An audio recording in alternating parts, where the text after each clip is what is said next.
¿Cómo se empieza a cuestionar uno la existencia en su totalidad? ¿Cómo se puede responder a la necesidad de buscar un sentido a la vida? Después de haber llegado a un punto en la vida donde uno se hace muchas preguntas, usted puede concluir y hacer ciertas afirmaciones como las siguientes. Esta vida es un error. Esto no se siente bien. Me siento atrapado. Tiene que haber más en la vida que esto. No tiene sentido mi existencia, etc. ¿Cómo se empieza un proceso de investigación, de procesamiento y búsqueda interior que permita la explosión de la ilusión y la revelación de la verdad interior? No hay una manera fácil. La única manera es dejar a un lado todos los valores de la sociedad, todo lo que nos han enseñado, todo lo que parece ser necesario, y empezar de cero. En otras palabras, hay que empezar sin ideas preconcebidas, prejuicios e influencias del exterior. Cada faceta de nuestra existencia que es de valor aparente, debe ser analizada críticamente, no desde un punto de vista del bienestar físico, sino desde el punto de vista de su valor para el despertar espiritual y la viabilidad. El valor aparente o no, de todas las facetas que nos afectan, puede ser determinado por el individuo. Y un verdadero valor para el individuo, es dado por la persona que utiliza los poderes del discernimiento desde dentro. Muchos no se sienten cómodos con lo que se les pide para ser aceptados en la sociedad. La sociedad dicta al individuo, y limita su pensamiento, su palabra y su obra desde el primer momento de la vida. Los instintos, necesidades, deseos y emociones del cuerpo físico, atrapan a los seres en las respuestas preprogramadas. Persistente y cada vez mayor es la programación de un cuerpo a lo largo de la vida, y no permite que la conciencia interior se exprese. Sin una fuerza interior, sin realización interna, a menudo lo que el cuerpo quiere, puede no ser lo que la conciencia en su interior desea.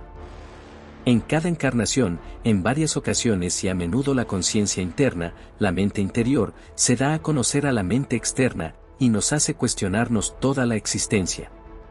Entonces nos preguntamos algunas cosas. ¿Qué estamos haciendo aquí? ¿A dónde vamos? ¿Cuál es el significado de la existencia? ¿Por qué hay tanto dolor, sufrimiento e injusticia? ¿Por qué hay tanta confusión acerca de la vida y la muerte? ¿Existe el cielo y el infierno? Etcétera, etcétera. Estas preguntas seriamente consideradas hacen sacudir a un ser en su interior más profundo. Hasta esta generación, las respuestas completas a estas preguntas no habían estado disponibles. Pero incluso ahora, por desgracia, la programación de esta existencia física puede ser tan grande, o la presión de los grupos, o las trampas en las que se ha caído, que estos pensamientos son ignorados o desestimados. O solo superficialmente reflexionados, a pesar del hecho de que las respuestas ya están disponibles.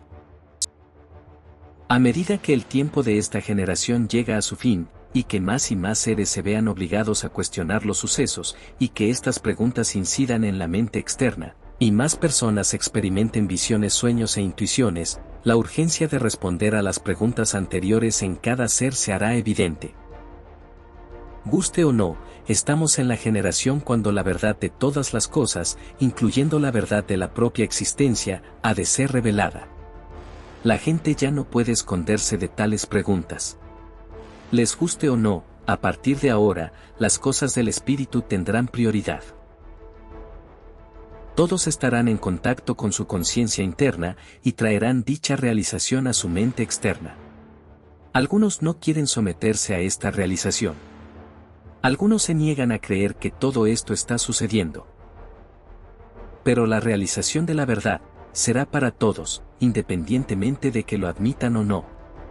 Los que persisten en la negación de lo que está sucediendo, serán como avestruces que entierran sus cabezas en la arena. Ellos serán los más afectados. Mientras más rápido y suave se produzca la armonización de las dos mentes, es decir, la física externa y la espiritual interior, menos sufrimiento tendrá el individuo. Los que se niegan a ser honestos, incluso consigo mismos, van a sufrir más.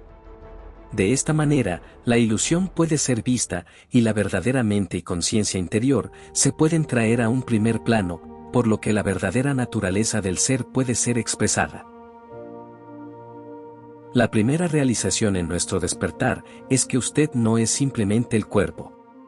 El cuerpo es una cáscara que ha sido impuesta a los verdaderos seres.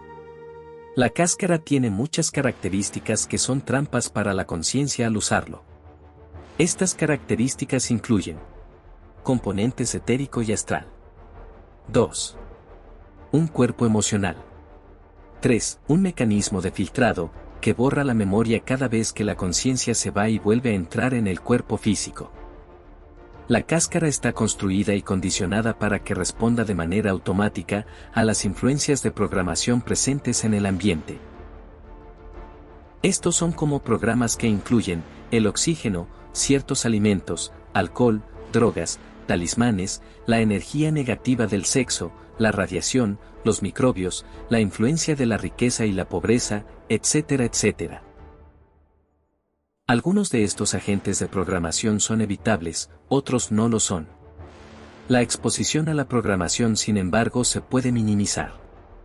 Se puede minimizar la programación, la contaminación y la estimulación de los instintos y emociones de la cáscara. La cáscara ha sido programada para actuar en la forma en que lo hace, a través del código genético, el ambiente, el cuerpo emocional y el instinto heredado y aprendido con respuestas reflejas. El ser interior puede estar tan bloqueado, que se manifiesta de forma simple con los rasgos de la envoltura física. Ya que ha sido programado por los genes, el ADN, el alcohol, la comida, el sexo y otros factores ambientales que también son portadores de energía negativa y que constantemente nos bombardean. El ser verdadero que ocupa el cuerpo puede ser totalmente suprimido desde el nacimiento hasta el momento de la muerte de la cáscara.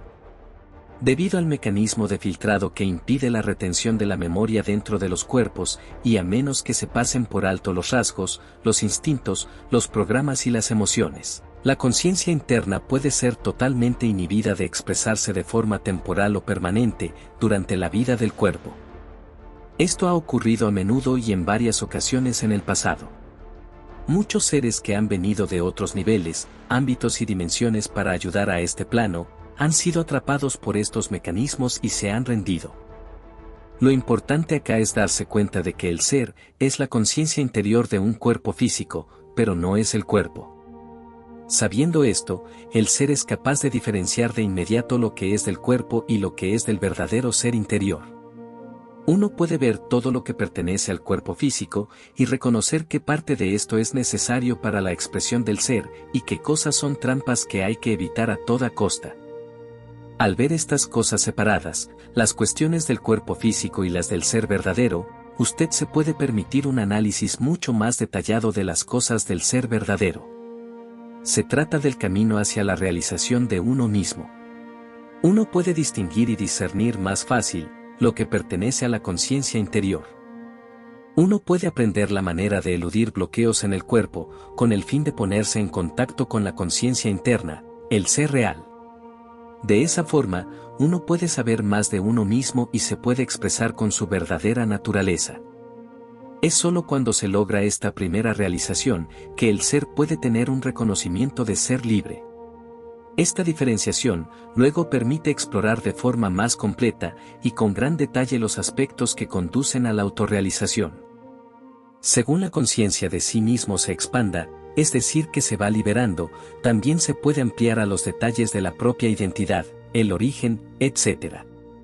Este reconocimiento inicial del cuerpo y de la conciencia, como dos partes diferenciadas, permite también la realización de que ciertas cosas en la vida de uno son parte del cuerpo. Y en la medida que el cuerpo es una parte impuesta de la ilusión, del sistema del mal, del plan del usurpador para explotar a los verdaderos seres, entonces te vas dando cuenta de que estos aspectos del cuerpo son también parte de la imposición y la ilusión. Las cosas del cuerpo, por supuesto, son las siguientes. 1. Las emociones y los instintos. 2. Los accesorios que van con estas emociones, el matrimonio, la familia, los niños, las posesiones y diversos apetitos alimenticios y sexuales, etc. 3. El ego. Una separación entre las cosas del cuerpo y la conciencia interna se hace con el fin de permitir la expresión más completa de la verdadera conciencia interior. Entonces, un total desapego de estas cosas que atan y nos amenazan emocionalmente, es necesario. Esta necesidad de total desapego de las cosas, de lo físico, es la segunda realización importante que podemos hacer. Este distanciamiento no es fácil, es el cuerpo el que siente el dolor y quiere aferrarse a los deseos, emociones y cosas del mundo, porque está programado para hacerlo. Por lo tanto, el primer paso para despertar es darse cuenta de que el ser verdadero no es el cuerpo. De hecho, el cuerpo es meramente una cáscara que se utiliza para expresarse en lo físico. Pero como he dicho, esta capa puede ser programada por factores externos y sus propios mecanismos heredados para actuar independientemente de la conciencia dentro de ella, y muchas veces de manera contraria a los intereses de esa conciencia. El segundo paso en el despertar es la separación de los deseos del cuerpo y las cosas del espíritu, incluyendo los factores externos que actúan impidiendo que el ser verdadero pueda expresarse. De esta manera, el uso del cuerpo puede ser utilizado por el verdadero ser interior y expresar su verdadera identidad, y no como suele suceder, cuando el cuerpo entierra al ser divino interior y lo hace ineficaz. Este desprendimiento ayudará a tu conciencia a eludir o saltarse la programación de la mente y a mucha de la contaminación de los agentes externos, así como a gran parte de la genética heredada, incluyendo los defectos del cuerpo. Una realización interna de estos dos pasos necesita ser alcanzada. La programación externa del cuerpo debe ser minimizada. Todos los accesorios deben ser vistos como métodos de posible explotación y son perjudiciales para la naturaleza del ser verdadero. Todos los seres humanos se han visto atrapados en un carrusel emocional durante mucho tiempo, y el hecho de que hayan sido programados y explotados hace que se necesite una gran cantidad de coraje para, en primer lugar, reconocer que esto es así, y en segundo lugar, para hacer algo al respecto. Debido a que se necesita el cuerpo para la expresión en este plano, y este está sujeto a la programación, y no toda la programación se puede evitar, se pueden tomar medidas para minimizarla. El desapego no significa el desarrollo de una actitud de no me importa. Significa no estar vinculados por las emociones y los instintos hasta el punto de ser explotados por estas emociones y no vivir con el miedo a la pérdida de aquello a lo que uno está obligado. Significa vivir sin el temor. Mientras estemos en lo físico, hay que estar en el mundo pero sin ser del mundo. El desapego permite una visión más equilibrada de las cosas, y las cuestiones que crean emociones son vistas como parte de la ilusión. Cuando no hay un vínculo emocional con los atributos de la raza, el ego, la religión, la cultura, el patrimonio, el significado y la destructividad del racismo, el patriotismo, y demás cuestiones sociales impuestas se perderán muy rápidamente. Todo ser en este plano que se ha hecho las grandes preguntas es objeto de presión por parte del sistema. El verdadero despertar del ser consiste en conocerse a sí mismo, en descubrir y conectar con su esencia interior. El sistema proporciona a dichos seres que se cuestionan y preguntan unas formas de despertar su espiritualidad basadas en la utilización de la materia. Es la llamada ascensión espiritual, la cual consiste en activaciones de las capas de ADN, elevar la Kundalini, activar la glándula pineal, etc., que llevan a cambiar el nivel del juego dentro de esta realidad virtual, con acceso a experimentar otras realidades o dimensiones de la misma. Todo preparado para que el ser caiga de nuevo dentro del sistema y continúe su letargo. En eso consiste la llamada cosecha, donde se intenta polarizar a los seres que empiezan a cuestionarse y hacerse preguntas, las preguntas importantes. ¿Quién soy? ¿Por qué estoy acá? ¿Qué sentido tiene la vida?